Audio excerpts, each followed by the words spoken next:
Hi folks, we stopped last time here. They're doing conditional formatting. We're gonna do conditional formatting to these numbers right here in given cost.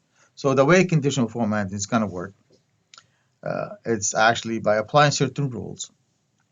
Those rules are, it could be color, multicolor, or color range, or if that particular cell, like this case, a number meets certain number, then or certain uh, condition, then you add a background color and a font color. Just give it a little different format just to make sure that meets that particular criteria. So we're gonna do color scales first to understand what that is. Then we'll do the single colors. So I'm gonna go highlight the range from F5 through F15, and I'm gonna go to Format, Conditional Formatting, where you're gonna see this opened. If you open the color scale, then it's gonna give me the range. Seeing that $965 is the highest number, and everything else is the darker that it is, that means the further away from that number. It's the further away from that number. You can change the minimum value, you can do percentage, you can do midpoint, and so on and so on. You can actually do a little bit more in here. Okay, I'm gonna cancel this. I'm gonna add another condition. Just click on the plus sign. I'm gonna do a single color. Now that single color here, I'm gonna ask it to, if you meet the over $500, this is what the qualification is, or the criteria is. If it's above the $500 for that range, then give it a certain color, and we already know what that color is. So I'm gonna say greater than or equal to what? What value? We're gonna say 500, and if this is the color if you want, you can change the colors. You can you can make it bold, you can make it italic, underline, strike through, text color. You can change the text color. You can actually add, I think, or you can change the cell color. So I think this is fine for now. If you want to do a little bit darker, that is fine. Let's do a little darker. Now I'm gonna go a little bit darker green like this. I'm not following quite the book. I'm gonna go to the font color and change it to more like yellow. So I'm not quite following the book, but you can actually do that as well. So click done to add that rule, and it's always there. You can delete the rule, the conditional rule, or you can go back in it and edit it if you want to. Okay? Anyways, now this is my first rule. Now the same set, I'm gonna add another rule. The other rule is if you are between 300 and 500, give it another color. So I'm gonna add another rule right here. The same range. I'm gonna, so in between is between that number and that number. So what number? I'm gonna say 300 and 500. Now, what is the? It's gonna be blue. Let's make it a little bit interesting. I'm gonna make it a little bit yellowish or dark yellow, and I'm gonna change the fonts to more brownish or that kind of color. I'm also gonna make it bold. So again, I'm not following the book. I'm just showing you what are the rules are. If you want to add another rule, you can. It's like so it's 0 or negative, then you add another rule. So this is how the conditional formatting works. And you'll have to do something similar in the future. You can, if you want to remove it, simply hover over it and click on the trash can to remove. But we're not going to do that. So the next exercise, we're going to show how to freeze the column or row, or column or row, and row. Uh, in case if you have a very large data that when you scroll down, the titles right here you don't see, or the names right here you don't see. So the reason we freeze them, so when you go through the sheets, let me close this, you can always see the title of the columns or the title of the row.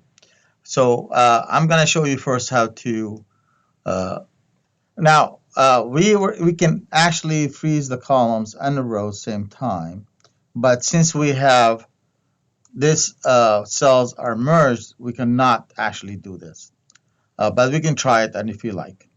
But for our case, I'm gonna freeze all the way through column 4. So I'm gonna row 4. So I'm gonna select row because we don't have any rows that are merged, but we have columns merged.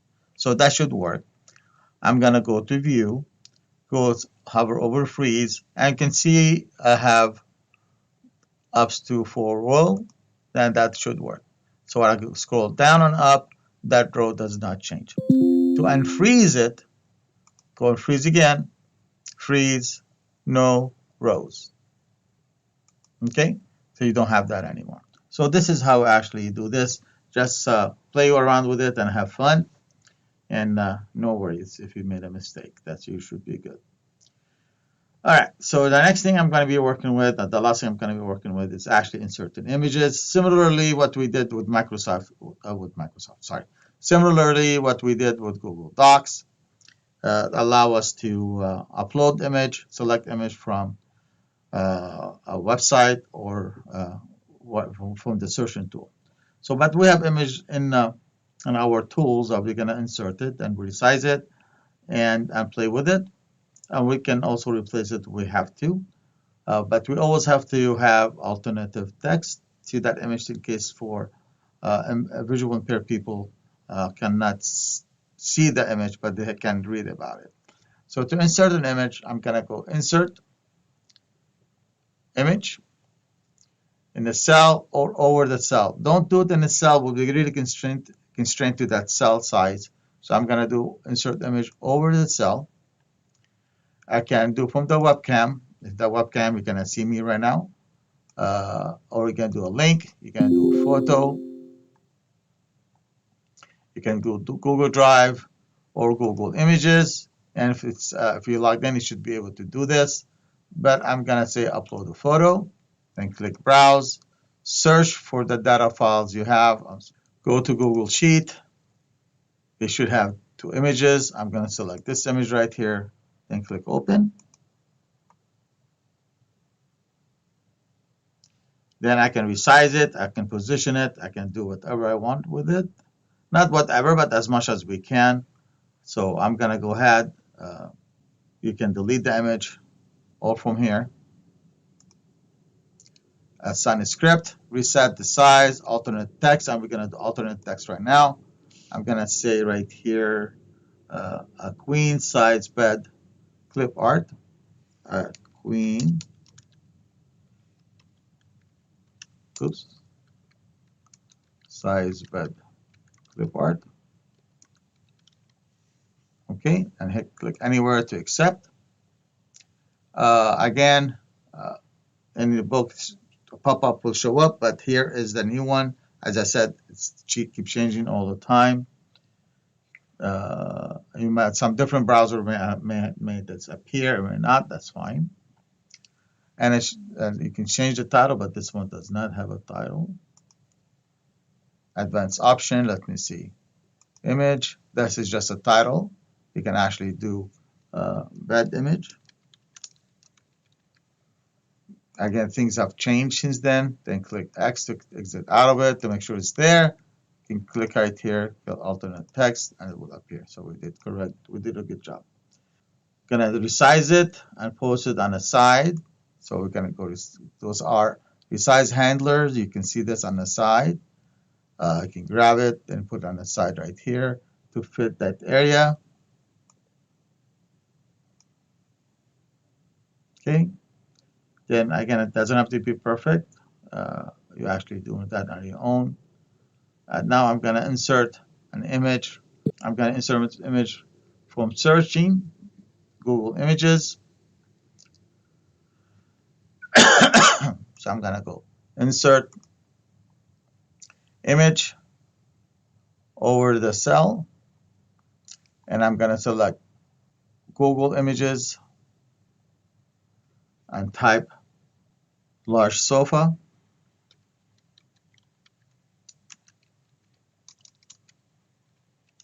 Hit enter.